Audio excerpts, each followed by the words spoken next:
Welcome to Parents' Night In. Come have a seat. Our show is Parents' Night In, and it's a treat.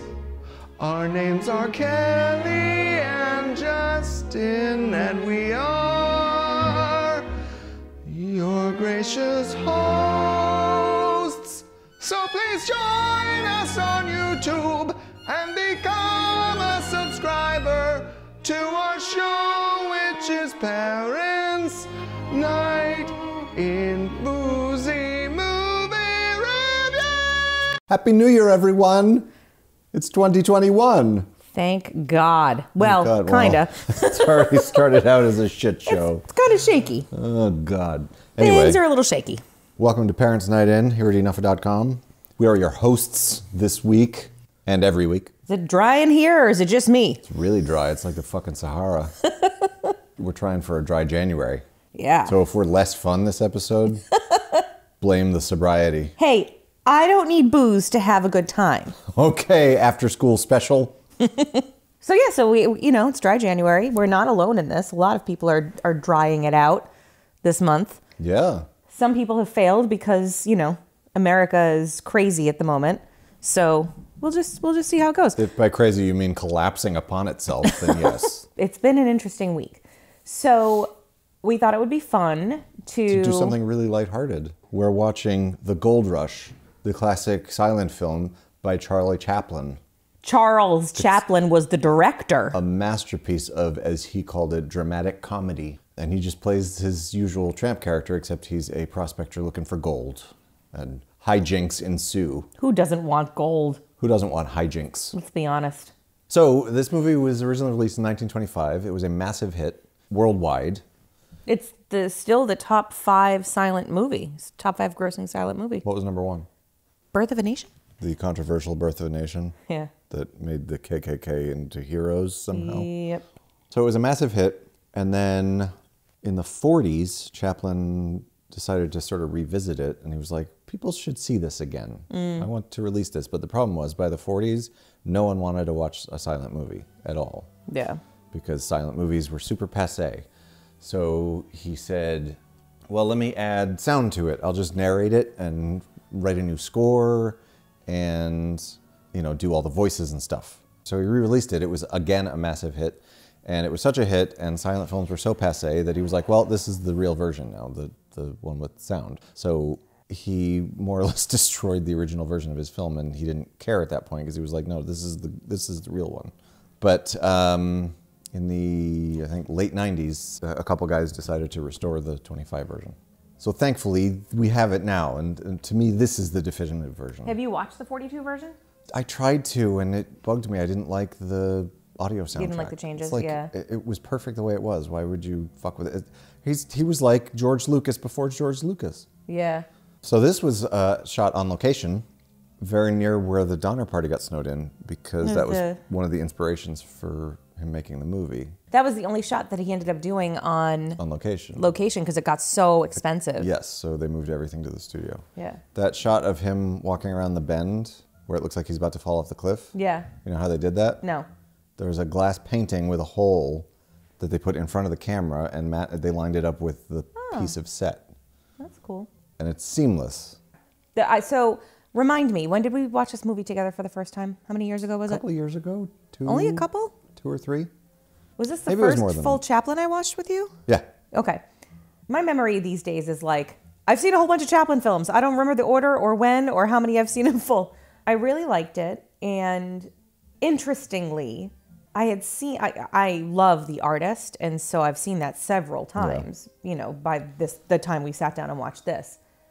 And I'm almost a little sad about it. I would like to go back in time and see this movie for the first time, having not seen an homage to silent film. Yeah. But then at the same time, seeing this after the artist was like, gave me another, second wind of appreciation for the artist, because it was like, wow, they really did do an amazing job. Yeah. So either way, when I saw this, I already had an affinity for the genre because of the artist, which is so stupid to say because I really never watched anything else. I thought he was so cute.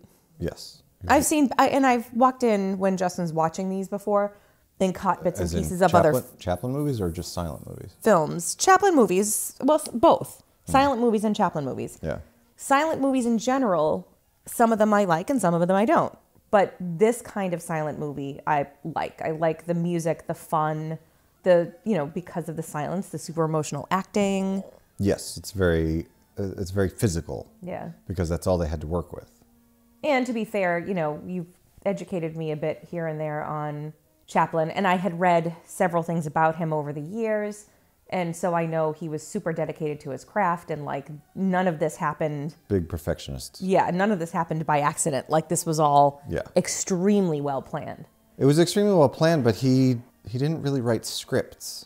No, but he had it in his head. He had it in his head, but like no one else knew what he was doing. He had sequences that he hadn't fully worked out, and he would have sets built, and he didn't really know what he was going to do with them yet. Yeah. He just had a vague idea. Right. And then he would actually just rehearse on film, and it was all trial and error, and then eventually he'd get the thing he liked. He's got a movie called The Immigrant, which is considered one of his best early short films. And it's basically like a two-part thing. It's he and this woman are on a boat immigrating to the U.S., and then they end up running into each other in a cafe.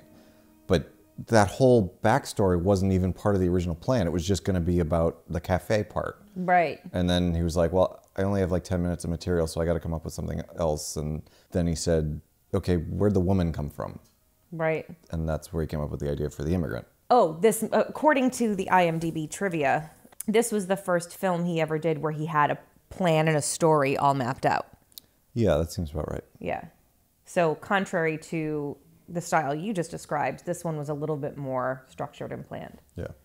I love this scene. It's such a great scene. It's so well done. Yeah, I think this was the first one. So I saw this when I was a kid. My mom brought home a crappy VHS copy that she bought at the grocery store. This and Night of the Living Dead. That's how I saw these two movies for the first time. Wow. Fell in love with both of them as a 10-year-old.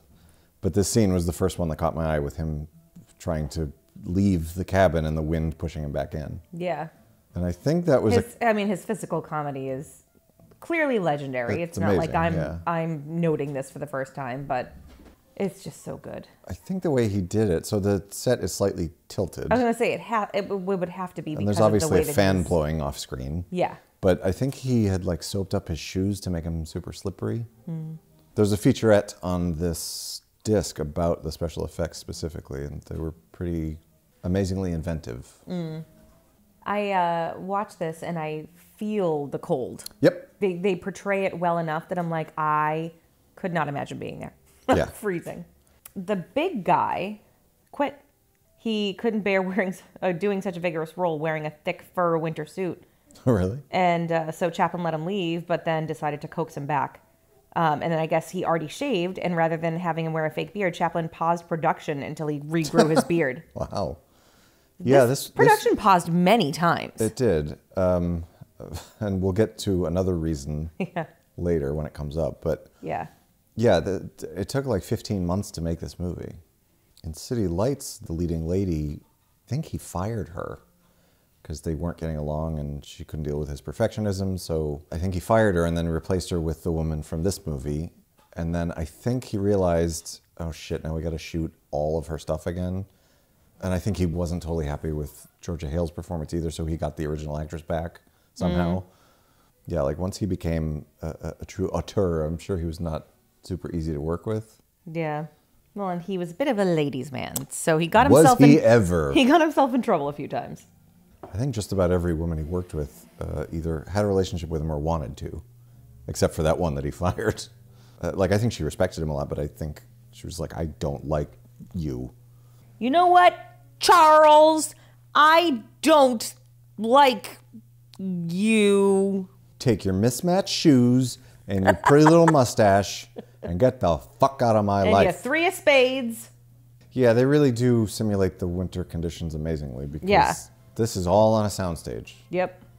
It's to the point where like I've actually had the concrete thought, okay, if I were stuck in that kind of snowy tundra wilderness, I have to imagine that just being inside that cabin would be better than nothing because you wouldn't have the wind. Like they make it so clearly it's cold still looking. Pretty windy in there. There's like snow blowing. But I just through. it's like, oh, they look like they're at least going to survive. Like, I have these thoughts like, I guess it's better to be in there. Oh, here it is. Maybe the most famous scene in the movie. Apparently one of the most famous scenes, because there's a scene later that was so popular they actually like stopped the movie in the theater and replayed it. Yes. I know which one you're talking about. Yeah, so we'll talk about it when we get there. So he cooked his shoe. And so this part, I mentioned the Donner Party earlier. This scene is what was inspired by the Donner Party, because they initially ate like all of their animals and their moccasins. And then, once they ran out of all that stuff, then they started eating each other. That shoe is, of course, famously made of licorice. And they did so many takes of this that both guys got horribly sick from eating so much licorice. Yeah, because if you overeat licorice, it messes with your, is it potassium? Or they ended up having to go to the hospital and they had to shut down production. Yeah. Black licorice in the U.S. uses little to no authentic licorice flavor. Oh. Relies on similar tasting anise oil, which explains to me, or Anise, which describes why anise and licorice Are similar? seem so similar to me. I actually like licorice in small doses. I don't like anise cookies. Those are the goddamn worst. Oh no, it's the old cartoon trope. Yeah. where Although he this may have turns into a predated the chicken. cartoon trope, I'm not sure. But Oh, that would be a good thing to check. yeah, but Jim now sees Charlie as an actual chicken. The original plan was to just have him see a regular chicken in place of Charlie, but then they came up with the idea of the man in the chicken suit. It was going to be like a stunt double, and he wasn't happy with the guy's performance, so he said, fuck it, put me in the chicken suit. Yeah. He didn't like that the guy was not quite getting the Chaplin-esque movement down. Right. Which, I get it, is really hard to duplicate. Especially at the time where it's not like people could sit there and watch a video over and over again and practice it. That's right. The chicken suit's so fun. Yeah. I wonder if that's where SNL got the idea to put Paul Simon in a turkey suit. Maybe. Yeah. And then Vanessa Bayer. Oh, The dissolves were done in camera, which I didn't realize. How so? Well, the cameras back then had a specific mechanism to do effects like that. Oh. So you would shoot the film, but then you would, as it was rolling, you would switch it to dissolve. There was like an actual dial that said dissolve in or out. So you would dissolve out, it would fade to black on that particular shot, and then you would rewind the film back to where you wanted it, and then switch it to dissolve in and start rolling, and it would dissolve in. Like, would they roll the film back while he was putting his chicken costume on and then dissolve back in with him standing there as a chicken? Yeah. Yeah. Like, and the camera wouldn't move. It's locked Right. on to the same angle. Yeah. I want one of those cameras now. One thing that always amazes me about Chaplin is he seems to weigh like 35 pounds. Yeah, well, he's tiny. I know he's tiny, but like his agility and just his He just moves like a lightness of dancer. movement is yeah, he's got like a dancer's agility. Oh no, the bear. Oh no, Charlie and Jim, don't eat the bear's liver. Oh, Whatever God, you no, do. you'll die. You'll die. Justin once made the mistake of telling our 6-year-old child that He was older than 6. No, Yes. maybe he was This was 7. last year. He told him that if you eat bear meat, you'd like immediately die because it has too much vitamin I A. didn't say immediately. I just said like bear meat's no good to eat because they have so much vitamin A it could kill you. But then he actually misremembered the true fact, which is it's the liver that you can't The eat. liver you can't eat. But our child went through this very, very anxious phase. How do we know this isn't bear meat? Oh, God. Because they don't put bear meat in shit. It really made me angry at Jesus Justin. Luckily, we're past that phase. Yes, well, mostly. He still has occasional moments of, what if this happens? This completely ridiculous, specific scenario that could never happen. Oh no, something terrible might happen. So right here is the other special effect that was done in camera. Yeah, you can tell it's sort of green screeny or something. So the camera was called Bicap or something. So it basically had like 2 magazines, one on top of another, like 2 film magazines. Yeah. And you could feed both of them through at the same time. So you would shoot, what they did was they shot the model, the cliff edge, and then printed that, didn't move the camera, but printed it just to see where it fit in the shot. And then they would shoot the actor in front of just white. And then they would go back and shoot the model again, breaking apart so that it lined up with the piece of film that they had shot the actor on. And then it would print both at the same time. Cool. So that's Georgia Hale. Hi, Georgia. She's gorgeous. Yeah, she's beautiful. So she was a replacement. The original actress was this woman, Lita Gray, who was also in The Kid. Yeah, and she was a child when he met her. When he met her, she was 15. Ew. So by this point, No. She was 16 at this point. Oh, really? Yes. Oh, geez. So yeah, he cast her in this, and then he hooked up with her and got her pregnant. Surreptitiously. And then... it was a secret affair. Romance. Yeah. And then because he got her pregnant, he was like, well, shit, now I gotta marry her. And it did not go well for either one of them. No. Neither one of them were happy. No. So then he recast the role with Georgia Hale. And Georgia Hale recollects that there was a lot of sexual tension between them as well. I don't think they ever actually hooked up, but they wanted to. You could tell. No. What? Charles Chaplin and Georgia Hale were having an affair. Oh, they actually did hook up? Yes. When their finale's lingering kiss was filmed, according to Hale, in a documentary in 1983, Yeah. it was not acting, she said. No, and it was a very long kiss. Yes, and then yes. because when he reissued the movie in 1942, he was so long done with Hale, he trimmed their final scene to exclude the longer cut that kiss. part out. But I thought it was because there was all this like unresolved angst between them. And he was like, it looks like they hooked up, according to that. Because I've seen that interview, and she was talking about, it was originally supposed to be a really short kiss. It ended up being a very long kiss, and they did take after take. And she was like, I think probably because he had feelings for me, and I certainly had feelings for him. Yeah. But she didn't talk about it as though they actually hooked up. It sounded like it was more... I mean, it's possible that IMDb is lying. Tension between them. They may have hooked up, but I didn't get that impression from her interview. Her hair is very 20s, but still pretty timeless for a 20s haircut. I feel like. Yeah, it's not as overly 20s as other movie haircuts can be. It doesn't have that weird bowl shape. Yeah. The curl in the middle of her forehead is definitely 20s. It is. I want to hang out at that saloon, by the way. Yeah. Looks delightful. That place looks delightful. I'd like to have a beverage, please. Hang out with all the prospectors in their fur coats. I thought you were going to say prostitutes. And all the prostitutes. Be the greatest prospector in the North. I'm going to be the greatest prostitute in the North. I was drinking my seltzer. I'm sorry. This guy Jack's a real prick. Yeah. Hey, Jack, you suck. Hey, Jack, you're very handsy. I don't appreciate it. No one says that enough anymore. Handsy. He was awfully handsy last night. Come on, have a drink. I don't like Jack. Hashtag me too, Jack. Hashtag me too, Klondike. I wish I could think of a good pun for that, but I can't. Because you're not drunk. I don't know much about Alaska, I think is the problem. Gnome means gnome. Yes! Woohoo! Woo! That was a good one. I was never going to get there. No amount of booze could have gotten me there anyway. Let's be clear. I'm so good at groan-inducing jokes. Oh, look, he thinks he beat him up because he hit the post by accident and knocked the clock off and it knocked him out. He's so proud of himself. It's an important moment for a wimp like that. It's true. Diary of a Wimpy Prospector. Can I go on the record in saying that those books suck? Why? I hate them. Why? Because the kid is an asshole. Is he? He is a narcissistic. Have you actually read them?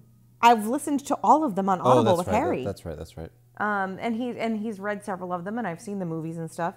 The movies don't do a great job of making him much better, but they're better. Yeah. But the books, I want to go find Greg? Jeff Kinney and be like, why? Why did you make him terrible? He's a terrible kid with no redeeming characteristics. It's probably a revenge fantasy. Oh, he poured some lamp oil on his foot by mistake. I wonder how that's going to pay off. Yeah, I don't know. That seems like it's maybe going to pop up again. It'd be really weird if nothing happened with that. It would. Oh, they're reunited. Bunch of mean girls is what they are. She's being all flirty with him.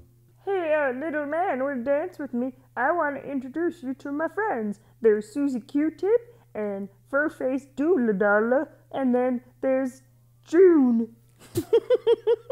Fur-Face Doonla Darnla? What nationality is she? I really lost it there. I was trying, but my brain wasn't going quite so fast. Uh-oh, she just realized he's serious about this little flirtation. The flower and her picture are both under his pillow. And here's how you know she's a mean bitch. She could be like, She fucks oh, with he's him. sweet. But no, she shows the girls. And they have a good laugh. Fur-faced Padarla Darl has a good laugh. Face darnla. In June. I hate mean What girls. was the first girl's name? Something McGee? I don't remember. I just said it. I don't remember. Hey, Jerkwad McGee. Something Q-tip. Oh, Susie Q-tip or something. Is it Susie Q-tip? I don't know. I'm definitely a better comedian When you're drunk? when I've had a few. Hey, Jenny Q-tip and fur-faced Darnla and you. I can't pronounce your name. He never said she could smoke in there. That's very presumptuous of her. I think everybody did there that it back is. then. She lit his foot on fire. Jesus Christ, fur-faced Darnla. Why would you throw a lit match on the floor of a wood cabin? I can't even say the name again. You do it so well. Well, La darn la. I'm a good mimic. Yeah, she's all like, oh, why don't you invite us to dinner sometime? We're not going to show up, but we just do it. If this were Fleabag, ooh, you should invite us to dinner. I'm not going to dinner. Yeah. I kind of like had hoped because they were such jerks that the girl's skirt would catch on fire too. Well, it almost did. Yeah, but it should have. All the way. It should have all the way, and then she should have died. Are you okay? I know I caused all of this by being an asshole, but... I'm sorry, my dickhead friend smoked in your cabin and lit your foot ablaze. And then he's like, will you really come to dinner? Like, oh, yeah, totally. We'll be here on New Year's Eve. He's like, great, I have one more shoe left. It didn't occur to her that he's got my picture under his pillow. He thinks I'm serious. This is a mean thing to do to him. Georgia sucks. Yeah, she does suck. So I wonder if we decided, that yeah. scene in Just Friends was an homage to this, when he's flipping out in the car and she comes back. She's like, I forgot my gloves. It has to be. It's got to be. It's way too much of a coincidence. Oh, stupid. New Year's Eve. What you come New Year's Eve? What the hell? Pillow. Look at the lovely little spread he put out for all of them. He's so sweet. Oh, he gave her a cookie that says, to my love. Hello, lover. Georgia, I'm wondering if you'll come over and be my lover, you see. Georgia's too busy with a guy who doesn't appreciate her. She's the worst. So this part, he's waiting for them to show up. And he's just sitting there waiting and waiting. It dissolves here. As a kid, I thought that it was just a time compression where, like, they showed up and they actually had their little dinner party. Because at the end of it, she kisses him and he passes out, like he faints. And then he wakes up and he's alone. Right. So I thought that they showed up, had their little thing, he fainted, and then they just ditched him there after that. But this is, in fact, a fantasy segment. Yes. They haven't actually shown up. This is just he's picturing what the dinner's going to be like when And they do. it's so cute. It is cute. Sad they didn't actually show up. They probably would have had more fun than they would have at the bar. That's true. And here's the other really famous sequence where he dances with bread rolls. Yes. Apparently, he was not the first person to do this on film. One of his collaborators, when they worked at the Max Sennett studio in their early days, did this. I think it was his idea, but his friend was the one who actually got to do the... Fatty Arbuckle. Fatty Arbuckle, yes. Actually got to do the scene. And then he kind of recycled it. To great effect. Also, because the copy I had as a kid was so crappy, in this shot, all you could really see was his head and the little feet. So it actually looked like it was his head on a tiny little body. It was funny. So then he wakes up and they never showed up. Jerks. Those jerks. Still mad at them. This happened almost 100 years ago, and I still hate them. Even though they don't exist. It's New Year's Eve. Happy New Year's Year's Eve. Eve. Happy New Should Year. old acquaintance be forgot? I'll shoot guns inside the air. Inside the air? Inside this bar. Oh. Is that better? Why is she shooting guns in a bar? What an idiot. Maybe they're blanks. Who carries a gun around in the Klondike with blanks? She does on New Year's. Joan, have you seen my gun? No, the one with the blanks. I just like to shoot it off at midnight. They couldn't afford the noisemakers that go, "Wah!" But they could afford blanks for a gun in the Klondike. Maybe they fashioned blanks. Maybe they just emptied the bullet piece out. You're really digging yourself in deep here. No. Pretty sure that was a real bullets. So there's holes in the ceiling now? Yes. And they're all going to freeze to She's death? an idiot. She is an idiot. Jesus Christ, Georgia. She's an idiot and she's thoughtless because she toyed with this wonderful man's emotions and then ditched him. Yeah, and then she shot holes in the ceiling and everyone's going to die of hypothermia. She's really very thoughtless. She sucks. So she just remembers, oh, that's right. I said that we were going to come by this stupid cottage with little wimpy man. Let's go and pay him a visit just to have a little fun. He won't at all be heartbroken that we didn't actually show up for dinner. She goes in and she's like, oh, shit. He really was serious. Whoops. What did you think? I mean, your picture under his pillow wasn't enough of a tip-off. And What the did you fact think, Georgia Flam that Flam? he was jumping around throwing goose feathers around the room after you accepted his invitation. And here she is all feeling bad now. Like, you don't get to feel bad now. You caused this. You douche. And she's like, wow, I'm a bitch. I'm a bitch, I'm a bitch, I'm a bitch, I'm a bitch. And he's like, let's make out in a stranger's cabin. Let's make out. Let's do it on his bed, why not? The scene here where he tries to kiss her, the actress really didn't want to kiss him. And they kept doing take after take after take, and she finally got so pissed that she actually hauled off and smacked him. And that's the take that they used. Probably deserved it. Because Chaplin knew he wanted that raging white-hot fury. That was amazing. And then Jack is like, what? What happened? And then probably in real life they yelled cut and the whole room cheered and Georgia was so proud of herself. She was like, I'm going to win an Oscar. I'm going to win an award. And then they're going to give me dinner and a drink. That's all she wants is a meal? Jesus. Well, that's just a really, celebratory dinner and drink. She's a struggling actress, apparently. Well, she gets to take the statue home and put it on her mantle. Too bad they didn't have Oscars yet. They're going to give me an Oscar. They're probably like... They haven't invented them yet, but someday they're going to have Oscars and they're going to give me one retroactively. And some food and a drink. What? Who's Oscar? It's the award. It's the award. They're going to call him Oscar, you see? He's gold and he fits right in your pocket. I think she's a soothsayer.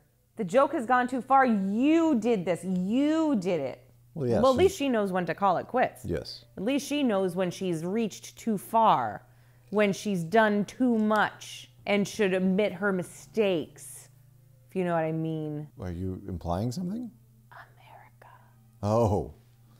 Big Jim McKay wanders into town. He's gonna go to talk to the man, and they're gonna give him all kinds of news. What kind of news are they going to give him? I don't know. He's going into the assayer's place. She's a soothsayer, and they are ass-sayers. He comes in, he's like, I have gold. I can't remember where it is. Can you help me find it? And they're just like, ass. Someone hit my head. Ass. Ass. Ass. That's what an ass-sayer does. That's all we do. They just say ass over and over again. Ass. Ass. Ass. Ass. She's writing a note, and it says, I'm sorry about last night. Please forgive me. I love you. Georgia. For Jack. Yeah, what a dummy. She's definitely, she's caught in his web. She's like a battered housewife. He's a terrible spider, and he caught her in his web. She can't get out. He's a scurvy little spider. And then he's just showing it to all of her friends. Oh, he really is a douche. He's like, look, she loves me. I bet you she's not even watching this right now. Right here is where she realizes, wow, he doesn't even give a shit. Yep. Now he's taking the note, and he's going to give it to the... He's going to make Charlie think that she gave it to him instead. It would actually be appropriate if she wrote it to him. Jack really needs a good rap in the mouth. Yeah, a rap in the Jack Johnson. Oh no, Big Jim is back and he found him. Take me to the cabin, I'll make you a millionaire. She hears this. Guess what? I bet you she's a front runner. Gold digger. Oh, look at that. Yeah. She's a gold digger. And so is he. Yeah. And now I'm going to make good. That was great. That shot where he gets dragged. It's a great through shot. the air. I want to know, did he land on a mattress or something? Probably. Yeah, that's amazing. His feet flew up in the air just like a cartoon. Yeah. After a long and tedious journey, they get back to the dilapidated cabin. When they open the door, they realize that while they were away, the Property Brothers came and they spruced up the place. There's a new fridge, a new TV, a new sofa, new cabinets, new walls. Unfortunately, the bear lives here now. They're at the edge of a precipice. What did we do last night? The table's knocked over? The plates are on the floor? Must have been quite a rager. My head's spinning so bad, it feels like the house is rocking back and forth. That's weird. I mean, I've definitely had hangover mornings like that. Yeah. It's the stomach. We're both hungover, you see.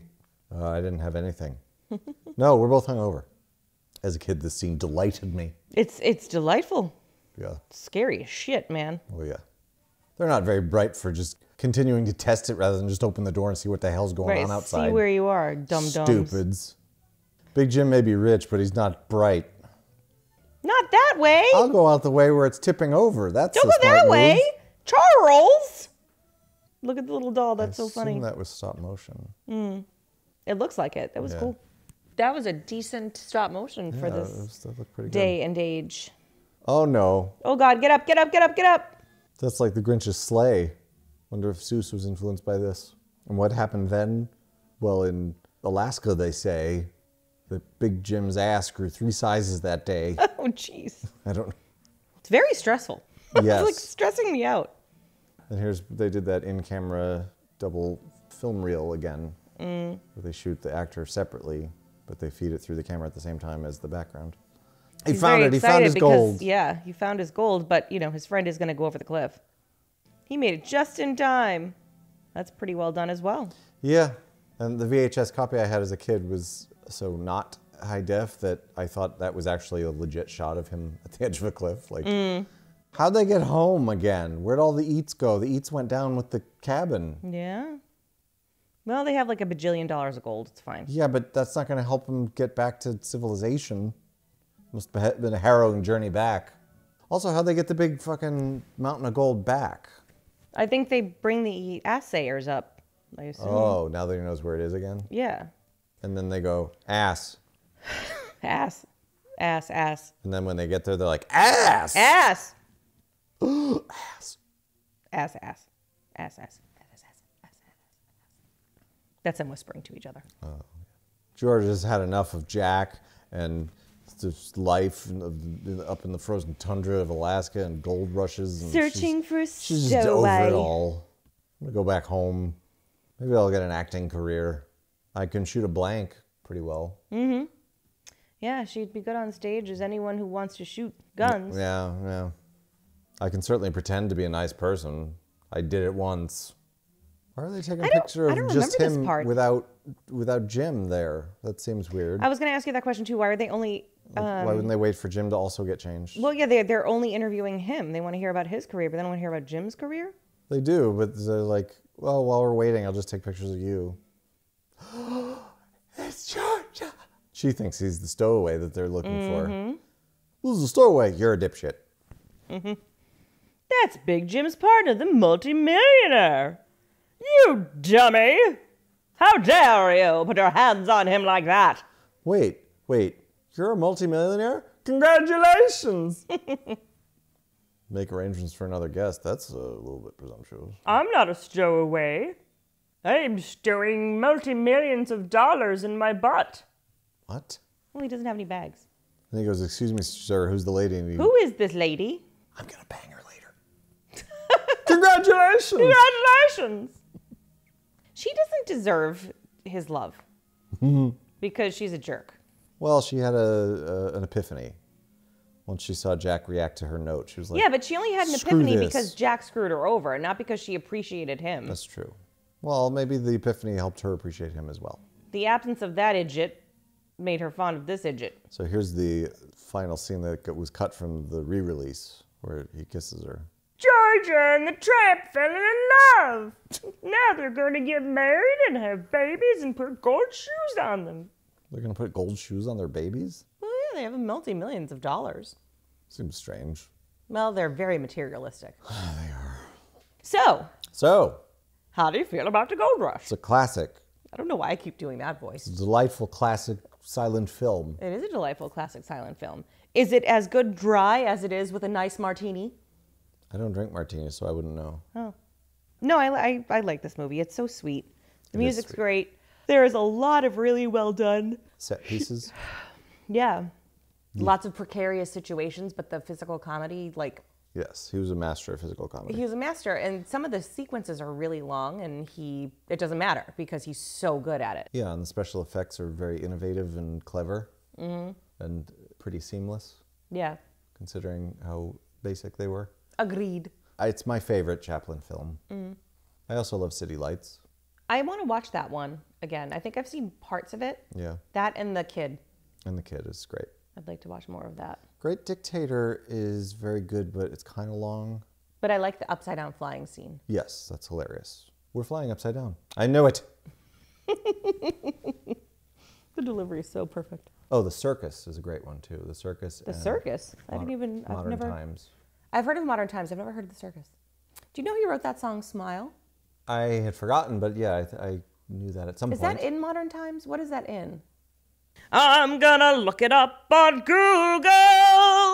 Congratulations! Thank you!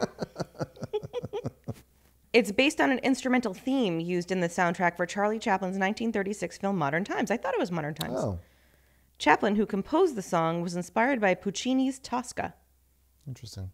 John Turner and Jeffrey Parsons added the lyrics and title. Oh. Son of a bee! So Charlie wrote the music. In the lyrics, based on lines and themes from the film, the singer is telling the listener to cheer up and that there's always a bright tomorrow, just as long as they... What? Smile? Smile! Smile! So basically, it's the musical equivalent of me going to you when you're sad and being like, you should maybe, like, I don't know, cheer up or something. Yep. Justin's very good at comforting me when I'm sad or upset or mad. He just says things like, I feel like you're mad. You should probably just be happy. I feel like you're mad. It seems kind of pointless. No. It's more fun to be happy. Yep. Just do that. Just do that. It's right there. I feel like if you patented that, we could be multimillionaires We with could golden be. shoed children. We could be. Yeah. My self-help book would be very short. It'd be like, just fucking cheer up. Well, I mean, kind of Bobby McFerrin probably would get mad at you because he'd be like, I did that. Yeah, but his Don't song, worry. Be happy. but that song's stupid. Why don't you say that to his face? He's not here. Well, the next time we go to one of his concerts. Okay. And he sings out, I'll be like, this song's stupid. See if you don't get pummeled by the McFerrinites. It's like, they don't strike me as violent people. You called Don't Worry, Be Happy stupid, they might turn that way. I think they would just be more like, wow, That guy's an idiot. you're a snob. We've seen Bobby McFerrin live. We have seen He's him actually live. very good. No, he's amazing. Yeah, he's fantastic. I just don't like that song. Yeah, Don't Worry, Be Happy is like the bottom of his catalog, Yeah, really. absolutely, yeah. Well, we have very strongly digressed from the topic We at sure hand. have. Thank you for joining us for Parents' Night In Extra Dry. Extra dry January. It's like ginger ale, except January. It's good for your belly Yeah. to listen to this episode. You should Oh, listen I to want it. some ginger ale. I haven't had ginger ale in a dog's age. If your stomach hurts, listen to this episode and you'll feel better. If you like your martinis dry, but you're doing dry January, listen to our extra dry episode of The Gold Rush. Good evening. Thanks for watching, everybody. Don't forget to click that subscribe button and follow us on Twitter, MeWe, and Facebook.